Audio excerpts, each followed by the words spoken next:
തൃശ്ശൂരിൽ അങ്കത്തട്ട് ഉണർന്ന് ശക്തന്റെ തട്ടകം ഇപ്പോൾ തെരഞ്ഞെടുപ്പ് പൂരത്തിന്റെ വലിയ തിരക്കിലാണ്. അവിടെ സുരേഷ് ഗോപി സ്ഥാനാർത്ഥിയായി എത്തിയതോടുകൂടിയാണ് ആ തെരഞ്ഞെടുപ്പിന്റെ എല്ലാ കളവും മാറിയത്. അതായത് എല്ലാ ശ്രദ്ധയും സുരേഷ് ഗോപിയിലേക്ക് എത്തുന്നു, എല്ലാ പ്രചാരണ രംഗങ്ങളും അദ്ദേഹത്തിന് മുന്നിലേക്ക് മാറുന്നു.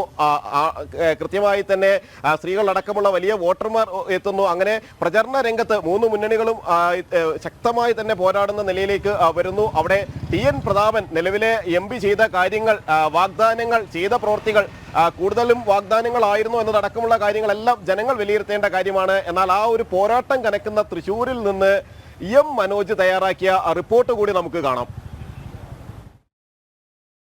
തൃശ്ശൂരിൽ ചൂടൽപ്പം കൂടുതലാണ്. അതുപോലെ ചൂടേറിയ തെരഞ്ഞെടുപ്പ് പ്രചാരണത്തിലാണ് മൂന്ന് മുന്നണികളും. NDA സ്ഥാനാർത്ഥിയായി സുരേഷ് ഗോപിയും UDF സ്ഥാനാർത്ഥിയായി K. മുരളീധരനും LDF സ്ഥാനാർത്ഥിയായി VS സുനിൽകുമാറുമാണ് മത്സരിക്കുന്നത്. പുതിയ MP തിരഞ്ഞെടുക്കുവാനായി തൃശ്ശൂരിലെ ജനങ്ങൾ ഒരുങ്ങുമ്പോൾ കഴിഞ്ഞ തവണ UDF സ്ഥാനാർത്ഥിയായി വിജയിച്ച ടി.എൻ. പ്രതാപൻ MP തൃശ്ശൂരിന് വേണ്ടി എന്ത് ചെയ്തു എന്നത് വലിയൊരു ചോദ്യചിഹ്നമാണ്.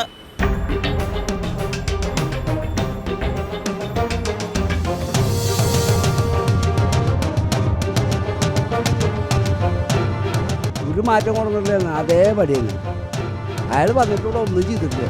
വാഗ്ദാനങ്ങളൊക്കെ പലതും തന്നുണ്ട്, പക്ഷെ ഒരു കാര്യം നടപ്പിലാക്കി. തൃശ്ശൂരിന് വേണ്ടി ചെയ്തെന്ന് വെച്ചിട്ടുണ്ടെങ്കിൽ എന്തിട്ട് പറയാ, തൃശ്ശൂരിന് വേണ്ടി ഒന്നും ചെയ്തിട്ടില്ല. ആള് അന്ന് വോട്ട് ജയിച്ചു പോയി, അത് കഴിഞ്ഞിട്ട് പിന്നെ ആള് തിരിഞ്ഞു പോയിട്ടില്ല. ഞാൻ പറയട്ടെ, സത്യമായിട്ട് പറയട്ടെ, ഇനി സുരേഷ് ഗോപി നിന്നുണ്ടെങ്കിൽ ഇവിടെ അവൻ ജയിച്ചിട്ടുണ്ടെങ്കിൽ എന്തെങ്കിലും നടക്കും. വേറെ ആരും ജയിച്ചിട്ട് കാര്യങ്ങളൊക്കെ ആള് പ്രത്യേകിച്ചൊന്നും ചെയ്തിട്ടില്ല. ഇവിടെ വികസനം വേണ്ട കാര്യങ്ങൾ ചെയ്തിട്ടില്ല ആള്. പിന്നെ നാട്ടുകാർക്ക് വലിയ ഉപകാരം ചെയ്തിട്ടില്ല പറഞ്ഞത് മൊത്തത്തിൽ എൻ്റെ അഭിപ്രായം. 2023 ജനുവരിയിലാണ് തൃശ്ശൂർ നഗരത്തെ സൗന്ദര്യവത്കരിക്കാനായി 1 കോടി രൂപ MP ഫണ്ടിൽ നിന്നും അനുവദിക്കുമെന്ന് ടി.എൻ. പ്രതാപൻ കോർപ്പറേഷൻ അധികൃതർക്കുൾപ്പെടെ വാഗ്ദാനം നൽകിയത്. എന്നാൽ ആ വാക്കും പാഴ്വാക്കായി. ടി.എൻ. പ്രതാപൻ ഐ ലവ് തൃശ്ശൂർ എന്നുള്ളൊരു പദ്ധതി പ്രഖ്യാപിച്ചു. 1 കോടി രൂപ തൃശ്ശൂർ കോർപ്പറേഷന് വാഗ്ദാനം ചെയ്തു. പക്ഷെ ഇന്ന് വരെ 10 രൂപ തൃശ്ശൂർ കോർപ്പറേഷനിലേക്ക് നൽകിയിട്ടില്ല. അത് നമ്മുടെ തൃശ്ശൂർ മേയർ തന്നെ കൗൺസിൽ യോഗത്തിൽ അത് തുറന്ന് പറയണ്ടായി.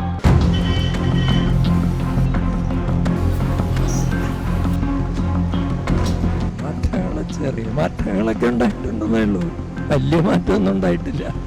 ചെറിയ വ്യത്യാസങ്ങളൊക്കെ വെച്ചാൽ പഴയതുപോലൊക്കെ തന്നെ. പൈസ മുടക്കി വലിയ ചെലവിലുള്ള ഇതൊന്നും നമ്മൾ കണ്ടിട്ടില്ല. ടി.എൻ. പ്രതാപൻ സാറ് ഇവിടെ വഴിവിളക്കുകളൊക്കെ നല്ല രീതിയിൽ സ്ഥാപിച്ചു. സ്കൂൾ വണ്ടികൾക്കായിട്ടുള്ള ഇതൊക്കെ ചെയ്തിട്ടുണ്ട്. പിന്നെ ക്യാമറകളൊക്കെ എല്ലാം സെറ്റിൽമെൻറ്റ് ചെയ്തിട്ടുണ്ട്. തൃശ്ശൂർ നഗരത്തിലെ KSRTCയിലുള്ള CCTV ക്യാമറകളും വിവിധയിടങ്ങളിലായുള്ള ഹൈമാസ് ലൈറ്റുകളും സ്കൂളിലെ ബസ്സും കൊറോണ കാലത്ത് നൽകിയ മരുന്നുകൾ, ഇതൊക്കെയാണ് MP എന്നുള്ള നിലയിൽ ടി.എൻ. പ്രതാപന്റെ പ്രവർത്തനങ്ങൾ. ഹൈമാക്സ് ലൈറ്റ് കത്തിയാന്ന് പറഞ്ഞാൽ ഏത് പട്ടാള റോഡിലൊരു ലൈറ്റ് കത്തിച്ചാൽ ഹൈമാക്സ് തന്നെയാ അല്ലേ? അതിന് വലിയ പ്രസക്തി ഒന്നുമില്ല. അതാർക്കും കത്തിക്കാം, കോർപ്പറേഷനും കത്തിക്കാം, ഇല്ലേ? ഈ തൃശ്ശൂർ മാർക്കറ്റിന് എടുക്കുക. ഞങ്ങൾക്ക് ഈ മാർക്കറ്റ് ജീവനക്കാരാ, ഞങ്ങൾക്കൊരു അന്നദാതാവുണ്ട്, അവരുടെ കീഴിലൊക്കെ നിൽക്കുന്ന ആൾക്കാരാ നമ്മള്. അപ്പൊ നോക്കിയാൽ നമുക്കുള്ള ഉപകാരം അതിനു വേണ്ടി എന്ത് ചെയ്തു അത് നമ്മൾക്കറിയാം. സാധാരണ പറഞ്ഞ പോലെ വാഗ്ദാനങ്ങൾ മാത്രമേ കൂടുതലും ഉണ്ടായിട്ടുള്ളൂ, കൂടുതലും നടപ്പാക്കലും ഉണ്ടായിട്ടില്ല. അത് മാത്രം പിന്നെ MP ഫണ്ട് എന്തോരം വിനിയോഗിച്ചെന്ന് നമുക്ക് അതിന്റെ കറക്റ്റായിട്ടുള്ള ഡാറ്റ നമ്മുടെ കയ്യിലില്ല. ആളൊരു ചുക്കും ചെയ്തിട്ടില്ല, ഇവിടേക്ക് ഒരു മാറ്റവും ഉണ്ടായിട്ടില്ല.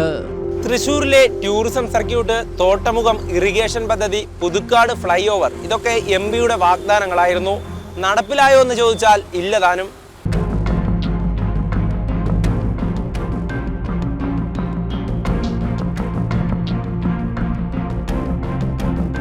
പ്രധാനമായിട്ടും നമ്മുടെ പുതുക്കാട് ഫ്ലൈ ഓവറാണ് പറഞ്ഞിട്ടുണ്ടായിരുന്നത്. അതുപോലെ മറ്റേ ജലഗതാഗതങ്ങൾ ബന്ധപ്പെടുത്തിക്കൊണ്ടുള്ള ഒരു ടൂറിസം പദ്ധതി പ്രഖ്യാപിച്ചിട്ടുണ്ടായിരുന്നു. പിന്നെ തൃശ്ശൂരിൻ്റെ സൗന്ദര്യവൽക്കരണം, അതിന് വേണ്ടിയാണ് ഐ ലവ് തൃശ്ശൂർ എന്നുള്ള പദ്ധതി. ഇത്തരം പദ്ധതികൾ മുഴുവനും പ്രഖ്യാപനം അല്ലാണ്ട് ഒരു നടപടി ഇന്നവരെ തൃശ്ശൂരിന് വേണ്ടി ചെയ്തിട്ടില്ല. പബ്ലിക്കിന് ഉപകാരപ്രദമാകുന്ന ഒരു വികസനം എന്ന് പറഞ്ഞ ഒരു ഫ്ലൈ ഓവറോ അല്ലെങ്കിൽ മറ്റുള്ള ഏതെങ്കിലും എന്തെങ്കിലും പുതിയ പദ്ധതി കൊണ്ടുവരിക, തൊഴിൽ മേഖലയിലേക്ക് എന്തെങ്കിലും ചെറുപ്പക്കാർ ജോലി ഇടാവുന്ന ഒരു കേന്ദ്രം, എന്തെങ്കിലും അത്തരത്തിലുള്ള ഒരു വികസനവും തൃശ്ശൂരിന് വേണ്ടി ഈ MP ചെയ്യാൻ സാധിച്ചിട്ടില്ല. ഒരു വാഗ്ദാനം ഇവിടെ നടന്നിട്ടില്ല. കാര്യങ്ങൾ എല്ലാവർക്കും പ്രയാസങ്ങളല്ലാണ്ട് ഒരു സംഭവം ഇവിടെ നടന്നിട്ടില്ല. വാഗ്ദാനങ്ങളെന്നും അങ്ങനെ തന്നെ നിലകൊണ്ടു. കെ മുരളീധരന്റെ സ്ഥാനാർത്ഥിത്വം വന്നപ്പോൾ ഇനിയൊരു മയിൽപീലിയായി തൃശൂരിന്റെ പുസ്തകത്തിലെ ഹൃദയത്താളിൽ ഞാനുണ്ടാകുമെന്ന ടി.എൻ. പ്രതാപന്റെ വാക്കുകൾ വീണ്ടും വീണ്ടും ഓർമ്മിക്കുകയാണ്. ക്യാമറമാൻ വിപിൻ കോതച്ചിറക്കൊപ്പം എം മനോജ്, ജനം, തൃശൂർ.